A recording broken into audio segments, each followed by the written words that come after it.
Death may teach us how to live and what's truly important. When I reflect about my dad's life, I have many lessons that were imparted on me on how to live. As I stand here, one of the things he said to me when I was afraid to give a speech was, "Get over yourself. It's not about you." That was a hard lesson to learn as a teenager. When I think about him, he truly got over himself when it came to helping others. He was truly blessed to have found his calling and been able to serve and help. He valued this service above all else, and even if he was not in agreement with someone's opinion or what they were wearing that day, he would reach out to them if they needed medical help, putting his own opinions aside. He was getting over himself and doing what he was gifted to do in this life. He also loved to meet one-on-one with people down in his office or wherever to find out what their special gifts were. He would encourage people to find what they were good at and challenge themselves. He saw deeply into each person's contribution. This was important to him, recognizing people's skills. He equally admired those with education as those with technical skills that could navigate the lake, do art, build roads, play music, and many other skills. In getting over himself, he always put others first. He definitely put work first and readily admitted to being a workaholic. I felt this was admirable as he was doing what was intended for him, but sometimes his boundaries were blurred. And the other side of his personality was that he worried deeply for others and ruminated and felt sad for periods of time. He did talk one-on-one during these times and reached out to his close family members and colleagues. I think it's taught me that everybody suffers in this life. And this ongoing suffering throughout life taught me that those that suffer the most have the most to give. I think it's why he was so compassionate towards people that were suffering. And I also think it's where his humor came from in trying to uplift others. He convinced me from ages 5 to 10 every April, it took me a long time to learn, that the school was burnt down and I wouldn't have to go to school again. He did these practical jokes throughout our lives. He also thought everyone should be involved in his work. I grew up going on house calls with him, answering the phone, and saying what he told me to say. He allowed me to do things I would never have the chance to do. When my brother needed stitches, he allowed me to stitch him up as he was laying flat on his back and couldn't see who was stitching him. We also operated on the dogs, and he allowed me to watch a baby being born. He always emphasized that health was more than the medical side. It was about relationships, caring, and being connected. In a letter he wrote to me, he said, "Stay away from doctors and drugs. They're both not healthy." He was full of contradictions, and I often pondered this. He was conservative politically, but yet he had a progressive and liberal mindset. He believed everyone should have the freedom to choose their own life decisions. He was an advocate for reproductive rights, choosing how to die, and lessening pain and suffering if possible. He often let me choose my own adventures,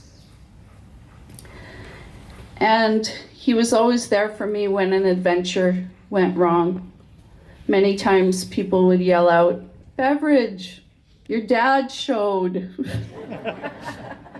He was also not above using psychological tricks to get me to do something I didn't want to do. He called it reverse psychology. I'm too afraid to try that on my kids. When we were in Nanaimo bungee cord jumping, I told him there was no way I was going to jump. I had a fear of heights. And he said, "That's okay. I didn't think you would do it anyway. You've always been scared." This piqued my curiosity and roused my sense of defiance. To this day, if someone tells me I can't do something, even if it's unhealthy, I tend to want to do it. Other contradictions was he said he didn't believe in God. But yet he was a living example of someone connected to purpose and spirit. He was competitive, as we've heard, but inclusive and collaborative. On the runs, he used to push me into the bushes. Duncan, he didn't pull down my pants, but he would push me.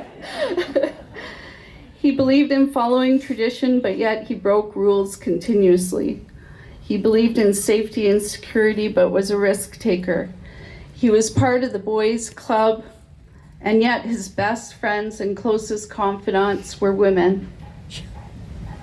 First his mother, and then later Peggy in life. All of this made him a character in the community and at home. He also taught me about reciprocity and exchanges, and he lived this way. This was his way of working in community. Medical exams in exchange for work done or fish. Extra care in exchange for favors done. He was generous with his time and care, and we all benefited. And we have him to thank for this. It keeps going. He brought people together and connected them. In every conversation, he wanted to tell me who was doing what in the community and amongst the relatives. And he was so proud of Kenora. He wrote several letters to Rick Mercer about how he should have his show here. He was really bothered when he didn't reply, so he started phoning. He then told me he didn't like Rick Mercer that much, that he thought maybe he was a bit full of himself. But I'm thinking if Rick had a medical problem, he would have dropped everything and attended to it. He valued a job well done. His favorite thing at the cottage was to undergo a challenging project and to do a job well, even if it meant making several mistakes along the way. He always said to us growing up, "Leave a place better than you found it." I remember fondly hammering nails with him, working on building the sauna benches with him all day, opening and closing the cottage, and the pride he took in creating something with his hands. I threw out my back several times, as he always overestimated my strength. Several of his friends also pushed themselves to the limit with his projects. He was very proud of his family of origin and the Acadian roots. His upbringing in Nova Scotia and the connections he made and his values carried throughout his life. He was proud of his father's humble beginnings and his mother's wise counsel. I believe his generosity, camaraderie, and humor came from these roots. His sense of adventure may have originated here as well. He told me often the story of keeping pet squirrels in the house, in the attic, when he was growing up, and what a nuisance they made on the electrical, scurrying about.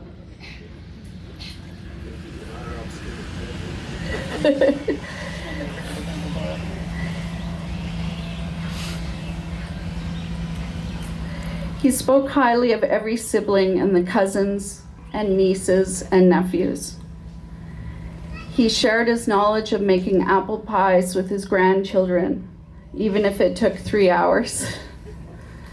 He also shared his knowledge of driving boats and cars and exposed them to provocative conversations. His love of wildlife especially will stay with me forever. I suffered from whiplash many times as he slammed on the brakes of the car to point out an owl or an eagle. Feeding the deer that came almost into his den was a highlight for us all. The last 10 years of his life were tough for him, but his friendships helped him enormously. His adjustment to retirement and venturing out to play bridge could not have been done without his friend Peggy. Her kind and persistent influence was life-changing. He even started to say to me, "It's out of our hands, God will provide." Death does teach us how to live and what's truly important. Dad often told me when someone was palliative, "It's okay, Tonya, we're all dying all the time anyway." He knew it was a part of life. Even with him gone, I will be pondering his lessons the rest of my life. I am thankful for what he taught me and that I was his daughter. I will leave you with a quote he had in the bedroom, and I found it amusing growing up. It spoke to his humor that he used to navigate life's challenges. One day, when I sat musing, sad and lonely, and without a friend, a voice came out of the gloom saying, "Cheer up, things could be worse."